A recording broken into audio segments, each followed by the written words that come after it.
So this is a little bit of a strange one because this appears now in the course and I don't really like the position of it, so I'm going to give you a very quick tip on what this stuff actually is before going on to the meaty things, and there you go. So kinetic energy, what we're going to do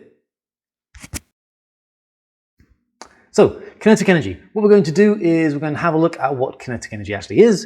We're going to understand the components of what makes kinetic energy, or what makes kinetic energy up, and then we're going to be able to use the formula that goes along with it. I don't particularly like putting it in this part of the course because there are some words in there you won't know. Okay, it's just got to be what it is. So without any further ado, come and join me in the back. Before we go though, make sure you hit the like button so that the YouTube algorithm knows where I am and that more people can find these videos. So come and join the back.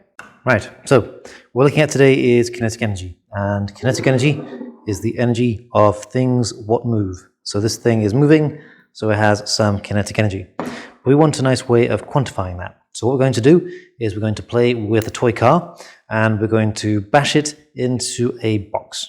And that will explain to you the factors that go into determining the kinetic energy that an object has. Right, now, this is a cart, which is fairly low friction. See that wheel spinning there nicely there. And we're going to use this to demonstrate kinetic energy.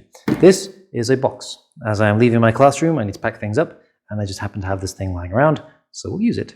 Now what we're going to do is we're going to push this object into this box. Now if this object has some kinetic energy, it's going to cause this box to move when they collide, and the amount of energy this thing's got is going to determine how far this thing flies back. So we push this. There we go, we pushed the object back quite a bit. Now what we can do is we can increase the velocity of this object, and it moves quite a lot. So it moves quite a lot.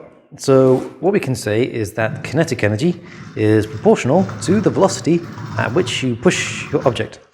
Now we also can change the mass of the object. And if we just push, well, hang on, we'll do an easy comparison. If I just push this gently, a little bit of movement there. Now if I move this at approximately the same speed, you can see it moves back a little bit more. And if we were to increase the mass even further, oh my god, this is so heavy. Jeez, okay. But move at approximately the same speed, you can see the object moves back even further. So mass is a component in kinetic energy. And well, there you go.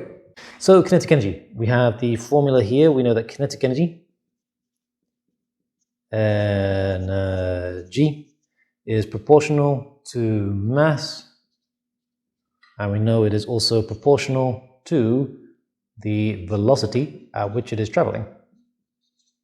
So without going into too much detail on this one, we can then say that kinetic energy is equal to mass times velocity, or at least proportional to it. Now this is not this is definitely not the end of it, so don't worry, we'll do more on this one. But we have kinetic energy, which is mass times velocity. Increasing mass, more kinetic energy. Increased velocity, more kinetic energy. Now there's a reason for this one, but the proportion at which you increase your kinetic energy is actually half mass times velocity squared. Okay, so this ends up being your formula. What this means is that as you increase your velocity, you get more and more and more energy for your object compared to the mass of it all. So, you know, when you're looking at things like car crashes and stuff like that, or well, basically just car collisions in general, if you increase your velocity a little bit, you actually get a squared function on the amount of energy that's transferred to any object that you hit. Now, you do have this sort of half component here minimizing things for you, but as you can appreciate, when you're going about, what, 60 to 70 miles an hour, that's actually a really reasonable increase in velocity, so you actually get quite a lot of kinetic energy being produced. This is why 30 miles an hour in residential zones means 30 miles an hour, because if you were to increase your velocity to 40 miles an hour, instead of knocking someone down and just severely injuring them, you would in fact be killing them instead.